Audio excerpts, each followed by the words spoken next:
It is the 24th day of June 2023 and you're just in time for another edition of TV47 Newsfeed. Well, we have so much lined up for you in our bulletin this afternoon. Remember, you can always interact with us on our social media handles indicated at the bottom of your screen. Now with that said, my name is Dennis Otieno. I trust you're doing well. Welcome to the broadcast. Now on to our top story this afternoon. Deputy President Rigathi Gachagua has said that the government will establish a permanent army camp at the boundaries of Elgeyo Marakwet and West Pokot counties to help the security officers to deal with bandits in the insecurity-prone Kerio Valley region.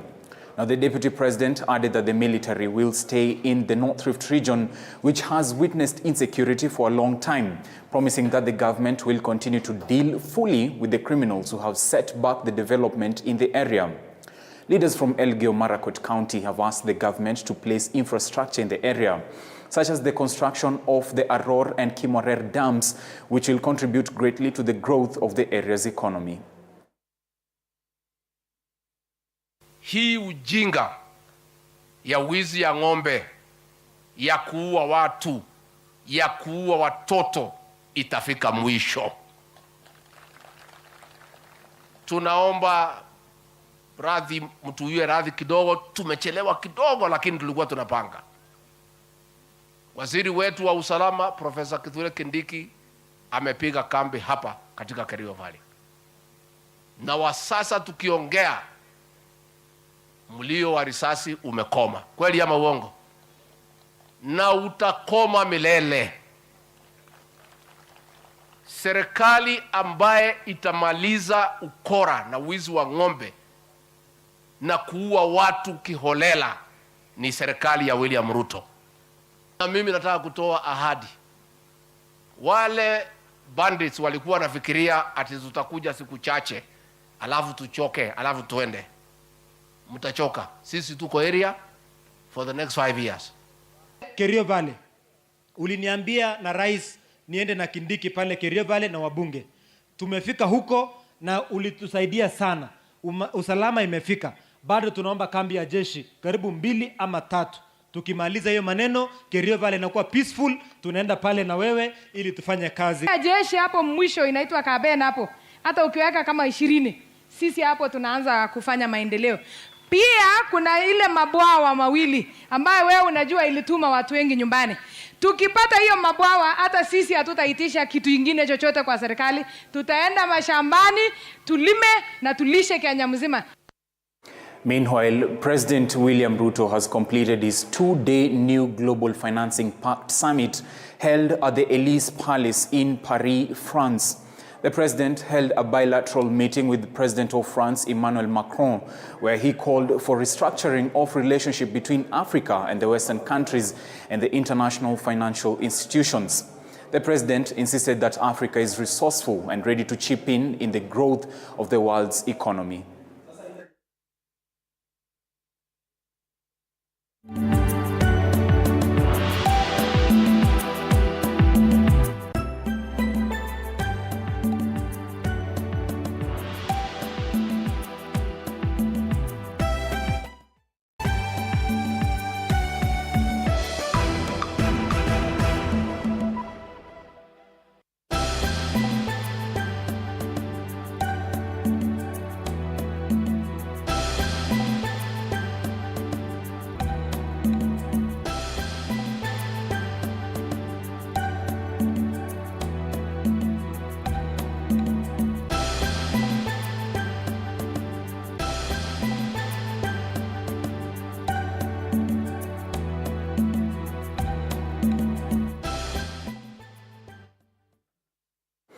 Now, Pastor Ezekiel Odor dedicated an affiliate church of New Life Church in Kisii County at Kitutu Chache constituency.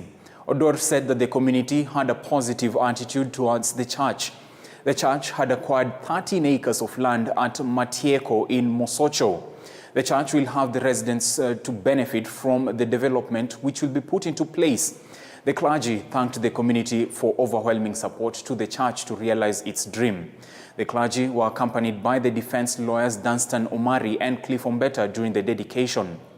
Lawyer Dunstan Omari thanked the security organs from Kisii County for maintaining peace during the dedication of the church.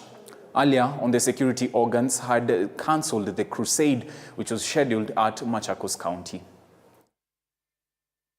I've come to dedicate the church that is being headed by Pastor Gilak, not my brother. My brother maybe is at home. It was not easy. It has taken us around 2 years looking for this piece of land. Kisii is highly populated, and you don't expect it to be that easy to get a piece of land. We are still in the process of doing the transfers and the rest, but we have paid what we have paid, and we thank God for I call them our neighbors and our people, peace-loving people. We thank God for the space that we have got. We have a church in Kisii, but these people, you can't gather them in the church. This number is big. You can't gather them in a church. Yes.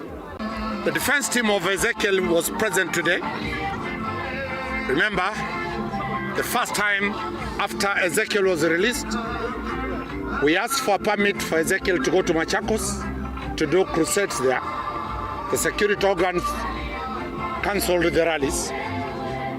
So we came here also in alert to see if the security organs will interfere. We want to thank the security apparatus of Kisii County because they allowed Pastor Ezekiel to hold a peaceful dedication of a church, and you can see from the attendance the huge numbers of the Abagusi community and all other neighboring communities that were there. Meanwhile, Kakamega Catholic Bishop Joseph Obanyi has urged the government through the Ministry of Health to deal with fraud and corruption scandals reported in KEMSA and NHIF that has paralyzed the health sector in the country. This comes after Health CS Susan Nakumencha on Monday suspended 8 NHIF branch managers accused of using underhand tactics to defraud Kenyans and ordered the NHIF board to commence investigations in the alleged fraud. Now speaking during the unveiling of a new modern ambulance with an inbuilt ICU equipment at St. Mary's Hospital, Obanyi said it is absurd for patients to visit hospitals and lack drugs necessitated by untimely delivery of drugs and non-remittance of NHIF capitations to hospitals providing services to card holders. St. Mary's Administrator, Sister Janet Ndoko, said every citizen has a right to health and the ambulance efficiently serve their clients who are fetched from 4 counties of Western Kenya. The new ambulance, I know the services, our services to the patient will be up to date because we have had challenges with our old ambulance. Sometimes it breaks down and it makes our patients not to be able to reach the facility well. But with the new ambulance, I know we are going to reach out to our patients in good time so that they can also access the medical services in good time. For a number of years now, we have been complaining that we are not getting the rightful help that we need to serve the sick, and especially the faith-based facilities. Because of NHIF, I've been on record many times saying something is wrong with NHIF. Why is it that people are paying their contributions every 9th day of the month, and yet when a patient walks into the hospital, that patient cannot be treated because it has not been paid? Where is that money? Now we know. That there are people who are bent on benefiting from the poor, from the sick. And that is a scandal, as it has been called. But I say then the government must spare no effort in bringing to justice all those who are involved and reform the system. KEMSA is the only agency, public agency for the government that distributes drugs. Now, when it is in the state that we have had, it means Kenyans, when they walk even into the government hospitals or public institutions, even if they are treated, they can't get medicine. Now, residents of Narasha in Narok East constituency have presented a petition to have the government open an access to roads, hence enabling connectivity and safe mobility to Naivasha town and its environs. The petition, presented by Narok East Member of Parliament Aramat Lamanken to Committee of Public Petitions, indicates that the residents of the regions are socially and economically landlocked because the only accessible road is limited by various structures. Now, the committee, led by Nimrod Mbai, has recommended long and short-term solutions to cushion the residents. This includes opening a road between Oserian and Hell's Gate National Park. The committee is set to meet up with Cabinet Secretary for Tourism and Wildlife, Penina Malonza, to discuss the plea of the residents. Asanteni sana. I think sisi kama watu wa Narok East, between Narok East and Naivasha constituencies, tumekuwa tukiumia kwa miaka mingi sana. Tangu tukiwa watoto, tumekuwa kama constituency ambayo iko landlord. Ni kama tu Rwanda ambayo haina ocean, huwezi toka kwenda pale pengine. Na ninataka kusema ninafurahi kwa sababu wale wamama ambao walikuwa wanahangaika sana kupeleka watoto hospitali na wamama wakati wa kuzaa. Unajua kuzaa haina hodi, inakuja tu wakati wowote. Kwa hivyo bwana director, ile mambo umetoa leo kama suluhu, ninafurahi kwa sababu hawa wamama wetu watapata nafasi kushughulikiwa kwa haraka. Kusema tulipata public petition kutoka mbunge wa Narok East, ikuwa imetoka kwa wananchi, ambapo shida kubwa ilikuwa ni barabara ya kutoka mahali inaitwa Arashia kwenda Hell's Gate kwenda na kufika Naivasha. Na tumeongeleshana pamoja na viongozi wa wananchi, mheshimiwa, na wazee wa hapa Narasha, na tumekubaliana ya kwamba tuko na mambo short term yenye itasaidia wananchi waache kuhangaika. Meanwhile, Information, Communication and the Digital Economy Cabinet Secretary Eliud Owalo has said the government is keen to open up more job opportunities for the youth through the introduction of Ajira and Jitume digital programs. Speaking at Rongo University, CS Owalo, while officially launching the institution's Konza Digital Laboratory to help students learn online skills under the Jitume Digital Access Opportunities Program, said the free internet and hundreds of computers so far provided at various digital hub centers within all constituencies have enabled the youth to learn digital tactics of doing research and business online.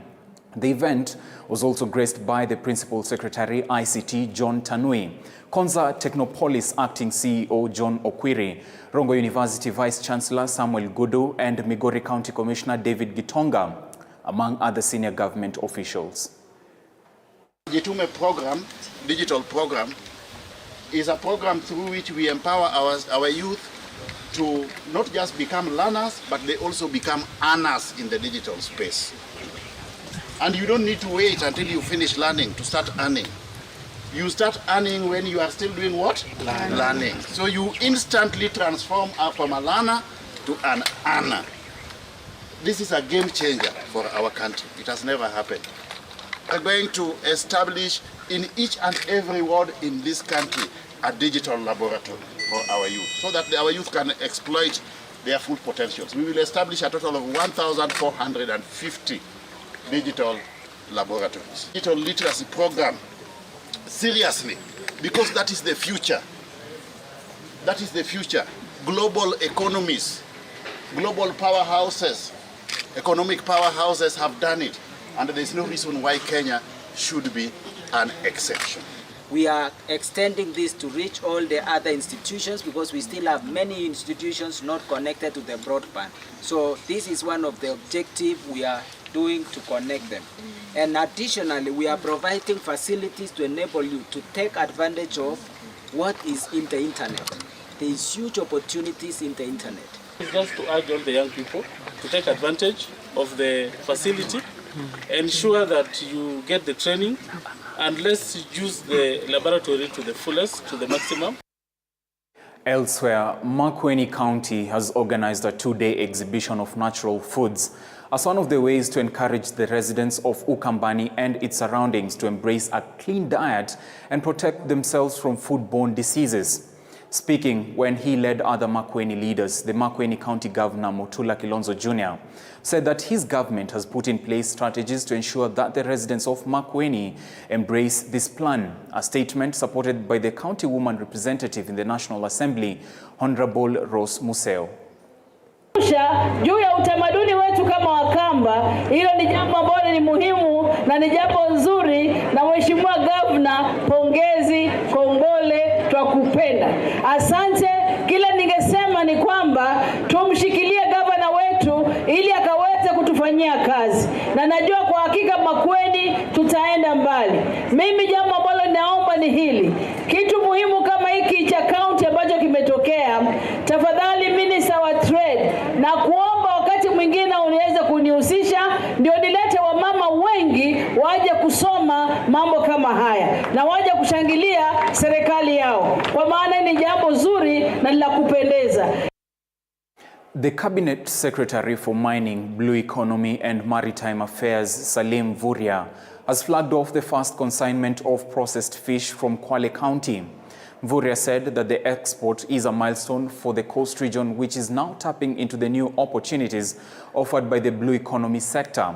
351 kilograms of 70 tons processed fish by Hawaiian Foods EPZ, based at Kabununyi in Shimoni, will be airlifted to China, and the rest of the consignment will be exported by sea. The product will also be showcased at China Africa Trade and Economy Expo in China on 29th this month, where 34 other products from African countries will be showcased. Speaking during the flagging off of the consignment, Hawaiian Food EPZ Director Liu Zihong said the export to the China African Trade Expo will market Kenya's investment as well as create employment. Now, I am being informed that story is still being prepared. It will be with us in a few minutes from now. But moving on, Ugandan President Yoweri Museveni has praised on Dorcas Rigathi, the spouse to the Deputy President Rigathi Gachagua, terming her as a firebrand who is dedicated to her work. Now, Pastor Dorcas was the keynote speaker during the launch of the book Jesus Africa in State House Entebbe. The book has been written by President Museveni's daughter, Patience Museveni Ruabwogo. And I'm very happy to see Pastor Rigathi. I didn't know that we had a firebrand, second lady in Kenya. When we were swearing in the new government, I was there, I saw them, but she didn't speak, of course. Now I'm real surprised. I'm very happy to see a very powerful cadre here. So apart from preaching the gospel, please add also my side of the political liberation. I will take advantage of your pastoring skills. Now, let's get back to the story that I had posed to you a little bit earlier. That is the Cabinet Secretary for Mining, Blue Economy and Maritime Affairs, Salim Mvurya, has flagged off the first consignment of processed fish from Kwale County. Mvurya said that the export is a milestone for the coast region, which is now tapping into the new opportunities offered by the blue economy sector. 351 kilograms of 70 tons processed fish by Hawaiian Foods EPZ, based at Kibunyui in Shimoni, will be airlifted to China, and the rest of the consignment will be exported by sea. The product will also be showcased at China Africa Trade and Economy Expo in China on 29th this month, where 34 other products from African countries will be showcased. Speaking during the flagging off of the consignment, Hawaiian Food EPZ Director Liu Zihong said the export to the China African Trade Expo will market Kenya's investment as well as create employment. Kwa hivyo hii bidhaa yetu ya Kibuyuni itasafirishwa kwa haraka ili iwahi soko hilo. Lakini baadaye ile ambayo itakuja baadaye itasafirishwa kutumia meli. Na sasa itakuwa ni nyingi zaidi, ili iweze kufikia soko.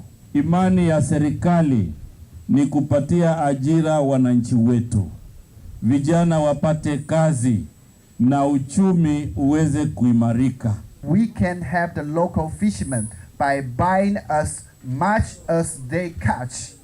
Hence, this help fishermen making money from the China. And we provide a work opportunity to the local. Si wananchi yao wanataka ni huduma, ili wananchi waweze kuweza kupata ile posho, na ili kuweza hichi kiwanda kiendelee. Hichi kiwanda tunataka kiendelee, kizidi, kipanuke. Na kupanuka ni sisi tusaidike na zile institutions ambazo zipo. Now, in the last 3 days, machinery has been sinking a private borehole at a backstreet public feeder road to the chagrin of locals. Residents question how a private developer owning a rental building next to the borehole was authorized to sink the borehole in a public road.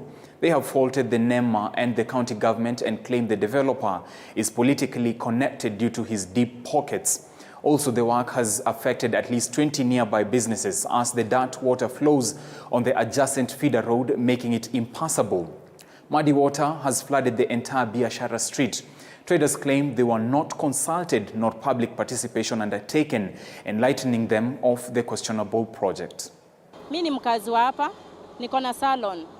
Hii ni siku ya 3, hakuna customer, si ati wako, hakuna mahali penye wanaweza pita wakuja salon. Maji inachimbwa, yes. Inafaa washughulike venye sisi tunapata hata njia yenye customers wetu wanaweza pitia. Hizi biashara ndio tumetegemea na familia zetu. Hakuna mahali pengine tunaweza, hapa ndio tunakuwa throughout. So tunashindwa tutasaidika aje? Hadi landlord wetu wenyewe hakuna kitu wanafanya, tunashindwa wako wapi? Hao ndio inafaa tutetee sisi. Sisi ni tenants. Hatuna any right hapa. Hakuna kitu tunachukuliwa chochote tunaweza fanyiwa.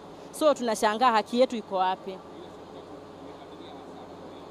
Hakuna kazi tumefanya. Juu maji inakuja hadi kwa mlango. Hakuna any help. Wakubwa wetu wameenda missing. Hatujui tunaweza ongea na nani ndio atusaidie. Hata kama ni kanjo yenyewe haionekani. So tunashindwa sisi tuko wapi? About borehole inachimbwa katikati ya barabara, na hiyo maji yenye inatoka